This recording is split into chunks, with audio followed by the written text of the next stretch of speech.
Hello and welcome to the Pete Braley Show. Thank you so much for joining us.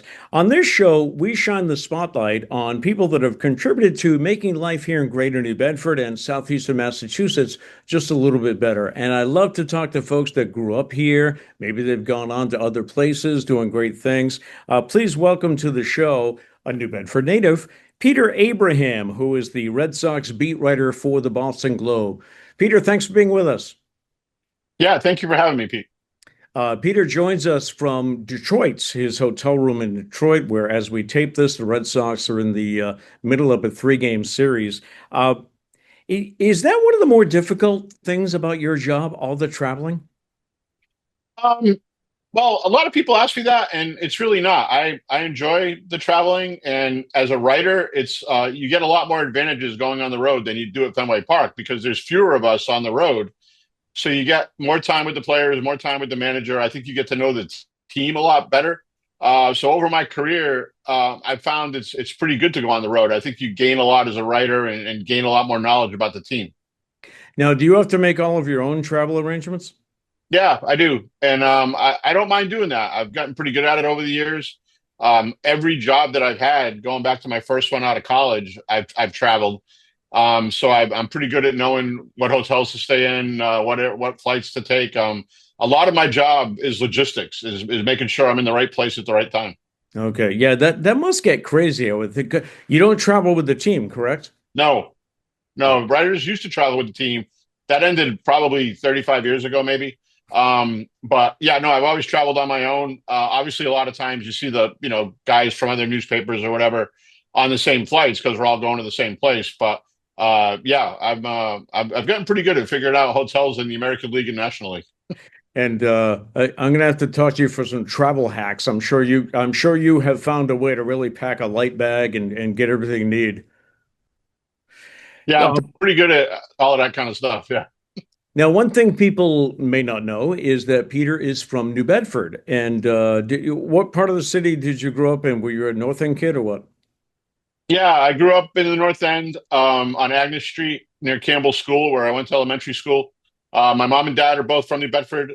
We lived on Irvington Street when I was younger, before they built a house up in the North End. And yeah, I was there right up until I went to UMass. So they lived there up until a few years ago, when they moved to Attleboro to be closer to one of my sisters and her family. But yeah, my whole family, my grandparents, everybody, we go back in New Bedford a very long time. So you must have what? Did you go to New Mandan for junior high? I went to Normandan, then I went to New Bedford High. Graduated in 1982, and I'm not can't remember exactly. I think it was during my sophomore year. I started working for the Standard Times, which was very unexpected how it all came about, and that one thing leads to another, and here I am. Let's get into that. Did you always want to be a sports writer? Nope, I did not. I had no idea what I wanted to do, Okay. and my father was a high school guidance counselor at Apponequet. And as a high school guidance counselor, I don't think he liked the idea that his son didn't know what he wanted to do. And so he told me one day that I had to join. It was the Junior Achievement Club at New Bedford High. That this will help me figure out what I want to do, and they, there'll be different things that they do that'll help me out. And I didn't necessarily want to do it, but I did it. And one of the first things we did was they took us on a tour of the Standard Times to show us the building and how the newspaper worked. And I went on the tour, and the sports editor was sitting at his desk, a man named Don Harrington.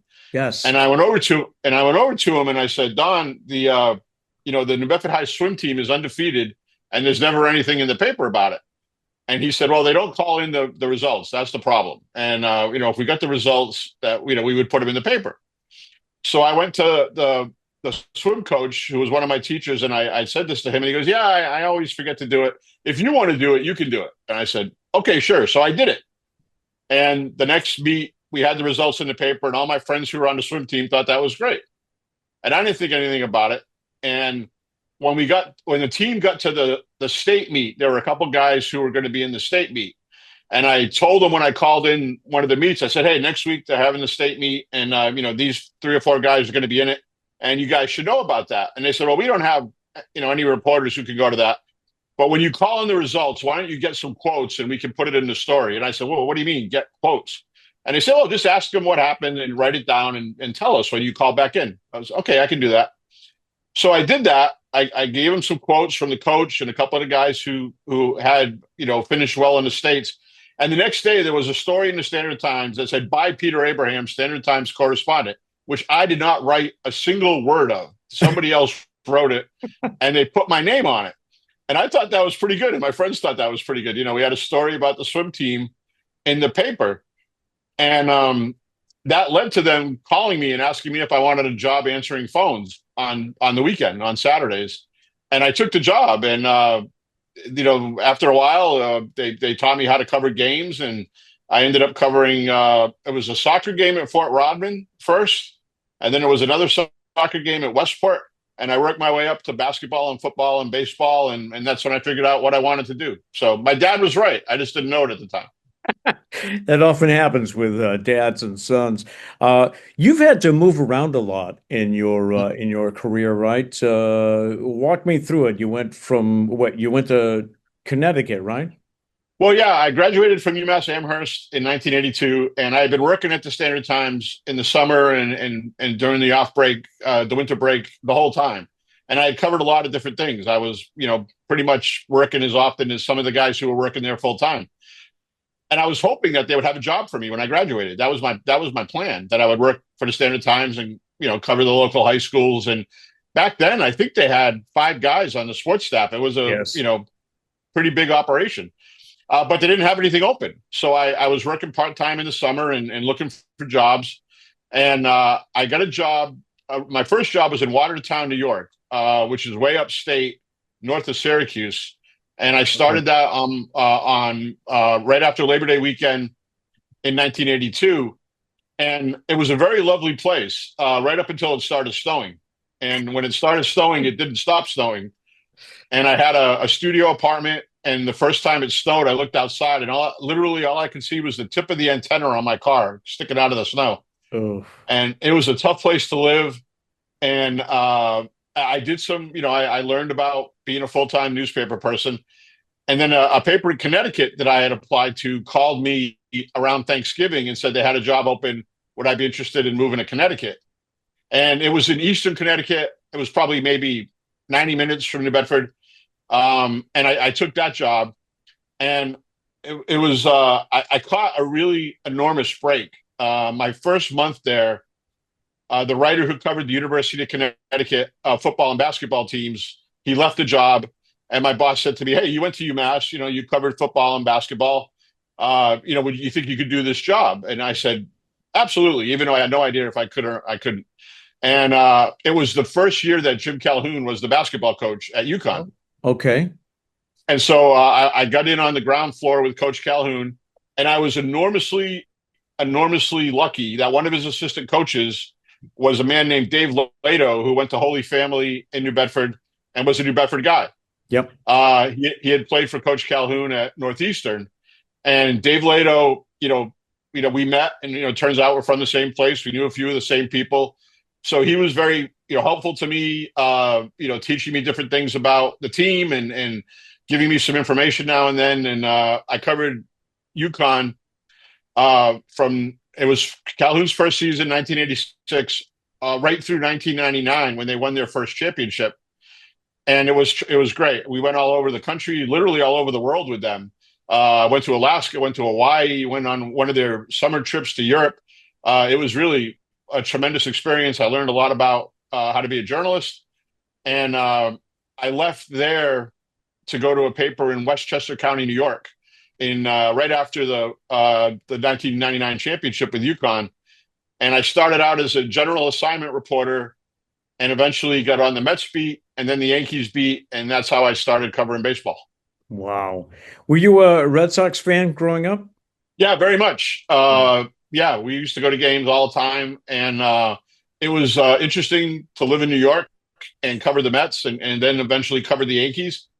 But when you're a sports writer in New York, probably the 2 best jobs you could get, are covering the Mets or the Yankees. So Right. when it was offered to me, it was a really easy choice to decide to do that.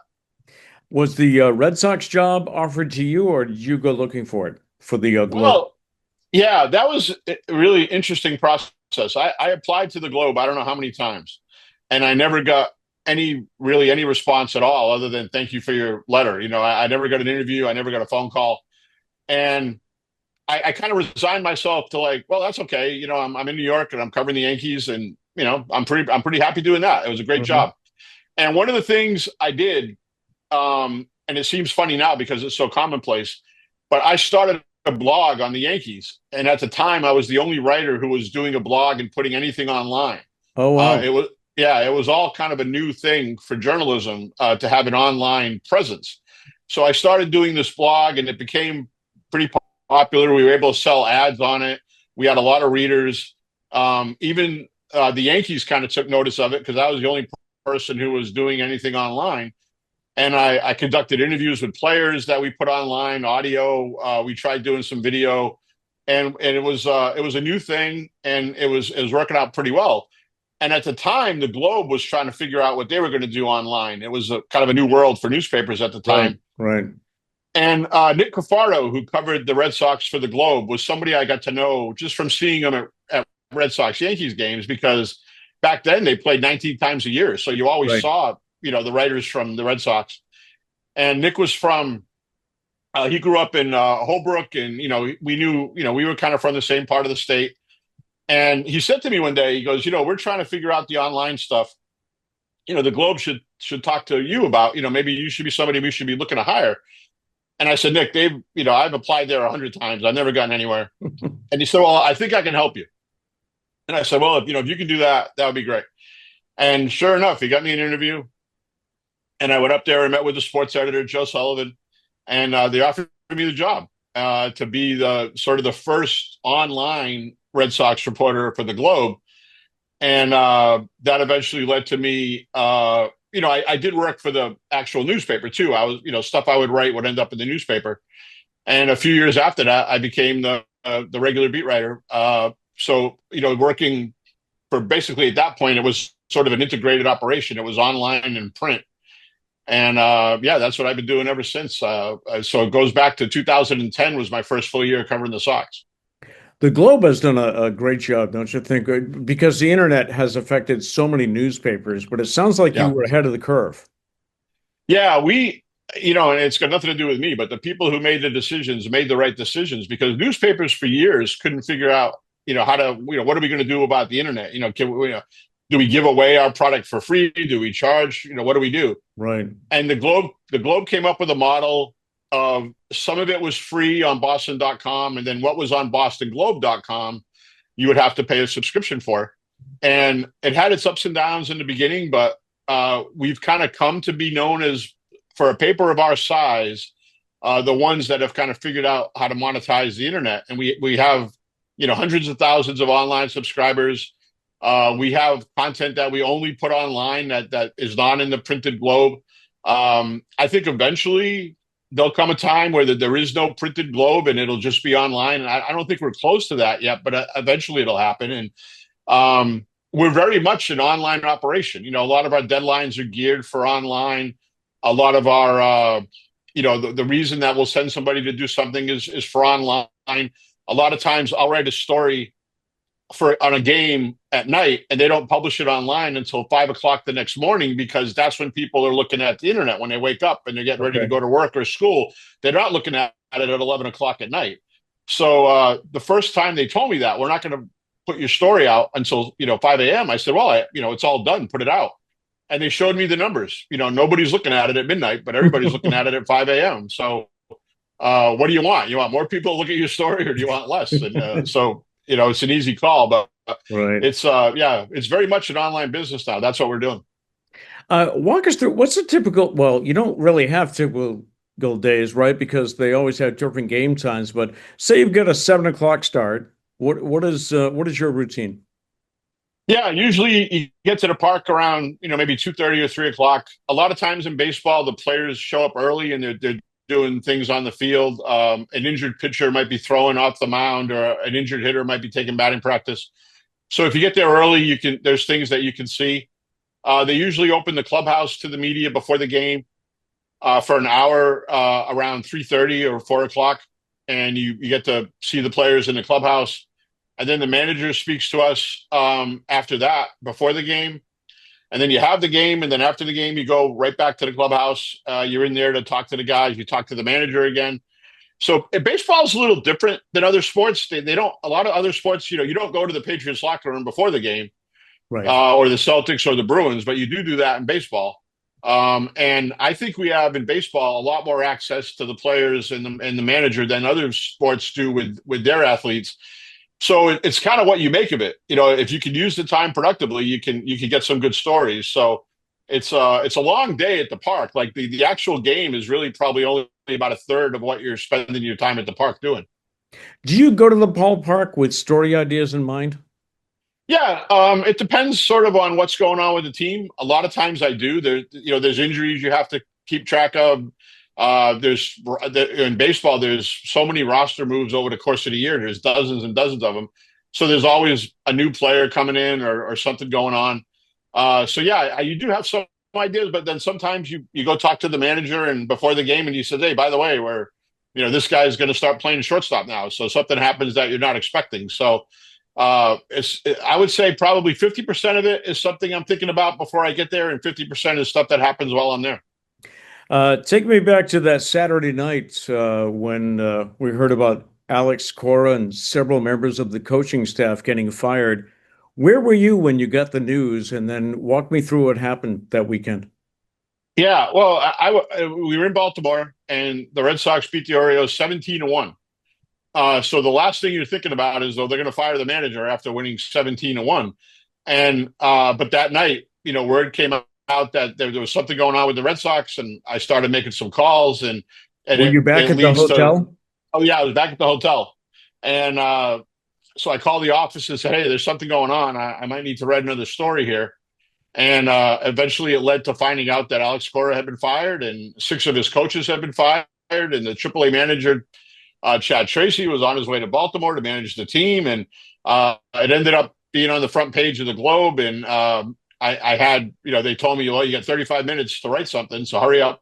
And yeah, it was very hectic, very unexpected. And I've covered, the Mets and the Yankees and the Red Sox going back to 2001, 2002. I've been through a lot of managers getting fired. I've been through a lot of big trades, but that's the first time it came so out of the blue like that at that time of the night, and especially after what seemed like a great win for them. A lot of times you see it coming. This was one time you didn't necessarily see it coming. Wow. Couple of random questions for you, if you don't mind. We'll just go through these. Sure. Favorite ballparks to work in? Well, so it's funny. A lot of people ask me what's my favorite ballpark. My favorite ballparks are the one that are easy to work in, not Right. necessarily the nicest of the ballparks.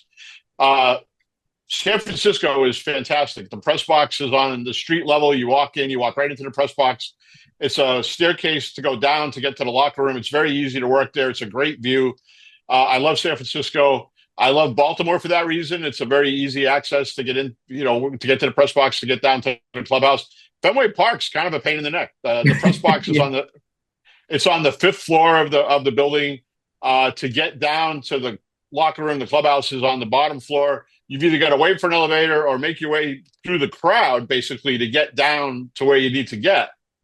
So the times I've been there, like when they won the World Series in 2013, no, that was in St. Louis. When they won the World Series the last time, and when they were in Fenway, it was like impossible to get down to the clubhouse, and you're fighting your way through the crowd, and people are having a great time, and it's a hard place to work. But once you're sitting in the press box at Fenway, it's great because it's such a great view, and you see the Green Monster and you see the Prue and everything else. But yeah, Fenway's probably my favorite park and one of my least favorite parks to work at.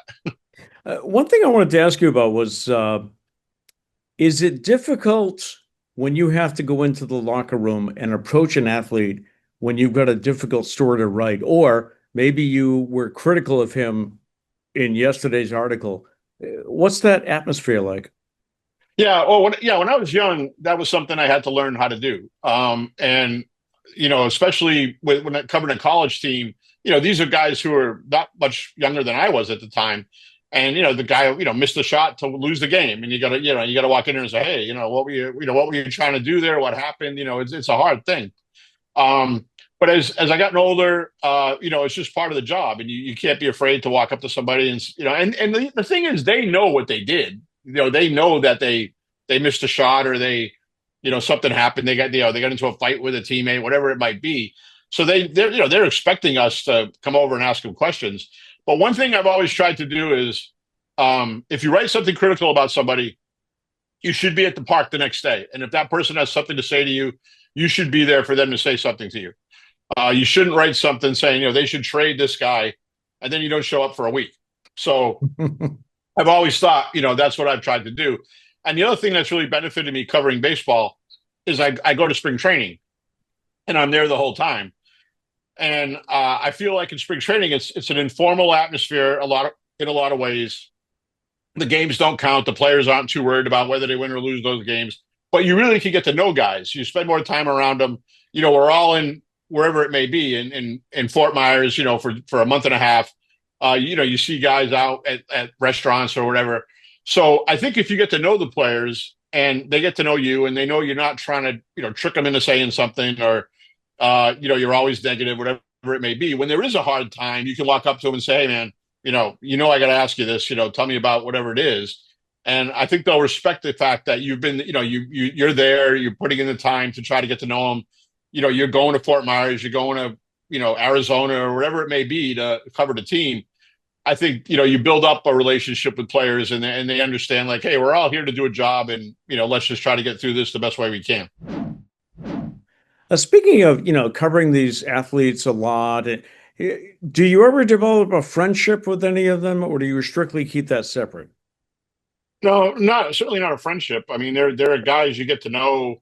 Sometimes you meet, their families or whatever, but no, it's not like hanging out or anything like that.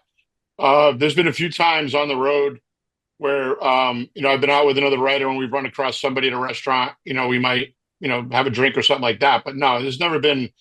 There are certain guys, that you meet along the way and you get to know them, and if they do well, you're happy that they did well, and good for them. And there's other guys you don't get along with, and if they don't do well, you're not so torn up about that either. But no, there's certainly nothing like a friendship. I mean, they have their place and I have my place, and we're kind of. I look at it like we're both in the same place doing our jobs. They're trying to win a baseball game. I'm trying to write about the baseball game. That's pretty much where it is. Do you get any time off? Because you also travel to the winter meetings, and you go to the World Series even if the Sox don't, right? You cover that? Yeah. We find that people like reading about the World Series. Yeah, there's plenty of time off. There's not a lot going on in January. There's not a lot going on after the World Series until you get to the winter meetings in December, and that's only for a couple days. We have three of us at the Globe who are covering the team, so we're not all three of us there at the same time all the time. There's some road trips that I don't go on, others that I do. So we're not we're not in prison. I mean, we get to have time off during the season. It works out pretty well. I asked you about ballparks you like to visit. How about cities? You must have favorite cities. You must have favorite restaurants. Yeah, sure. Yeah. I mean, it's funny because I've been to like the American League East cities like so many times. Every once in a while you'll find something different there. But, I've been to Toronto, Baltimore, New York, and Tampa. I can't tell you how many times. Probably 30, something like that over the years. Yeah, I really like going to New York a lot, because I live there and I have a lot of friends there. I like Kansas City. There's some great restaurants there. I like going to California. There's I get a little tired of Florida because between spring training and everything, I think I probably spent like years of my life in Florida. But I think there's something, whether it's a museum or a restaurant, there's something you can find to do in almost every city. But a lot of times, you get there, you got to cover a game, then there's a day game, then you got to cover a game, then you got to leave the next day. So there's not a lot of time to necessarily, be a tourist. But a lot of times I'll check out just to see if there's something going on that might be worth going to do while you're there. So Right. We were talking the other day about how, the Bruins get eliminated, the Celtics get eliminated, the Red Sox are struggling. How do you, what are you seeing about this season? yeah, it's been. I mean, I think it goes back to over the offseason when they didn't do a very good job of putting together the team. They needed another hitter. They didn't do that. They made this, sort of celebrated, we're going to try to win with pitching and defense. And as somebody from another team told me, do they not realize that they play at Fenway Park? It's hard to win with pitching and defense at Fenway Park. And that's proven to have been the case. I mean, they're not a very good offensive team. The pitching hasn't been as good as they hoped it would be. The defense has been actually pretty good. But it's hard to win with pitching when, you're not having, you have injuries and things that are going on with the pitching. So I don't see this as a team that's going to be able to recover. I don't think they have enough offensively. The Yankees are looking, seem like they're going to run away with the division. Tampa Bay is a better team than they are. There's other teams in the American League that are better teams than they are. So to me, this looks like another sort of Red Sox plan that they ballyhooed in the offseason. It hasn't worked out in the regular season. Is it easier for you to write stories about this? Or, I mean, obviously we all I want them mean, to succeed. yeah. I mean, I've covered baseball for so long. I've covered championship teams. I've covered last place teams. I mean, the job is the job at the end of the day. And one thing that we kind of talk about at the Globe, but it's actually, I guess it speaks to New Englanders. A lot of times when the Red Sox aren't doing so well, we get a lot of readers. I think people like, I don't know about liking it, but they still read about the team when they're not doing so well. And there's a lot of comments on the stories.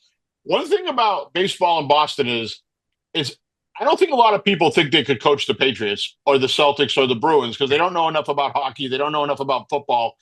I think everybody thinks they could manage the Red Sox. Yes. And if you asked, I bet you 90% of the Red Sox fans, could you manage the team or could you be the GM? They would say, absolutely, I could do that. I would know exactly what to do. Hey, I won So, the trophy in Little League. yeah, no, but I mean, a lot of people are like, if you ask somebody, tell me what you think the lineup of the Red Sox should be, I bet you a lot of people would have one ready. Like they would know what, they would say, Duran's going to hit first and I'm going to hit this guy second, whatever it might be. One thing we're really blessed with at the Globe is people like reading about sports and people like reading about the Red Sox, and whether they're good or bad or whatever it is, we still get we get the numbers every day, what people are reading, and Red Sox stories always get a lot of readership. Wow. Peter, I've met you a couple of times. It's always a pleasure, and thank you so much for this. And if you make it back to New Bedford, let's see, Pa Raffas is on me, okay? Oh, let me tell you, I mean, when we go back to New Bedford for things, Power Rapids is always one of our stops, no doubt about it. Thanks, Peter. Thank you for having me. All right. And a reminder, if you know of someone you think we should have on the show, someone who's done something or is from New Bedford and gone on to do things, please let me know. All right. We always end with a thought for the day. And our thought for today is the greatest skill you can learn is to stay in a good mood when there are hundreds of reasons not to. All right. Till next time, I'm Pete Billy. Take care.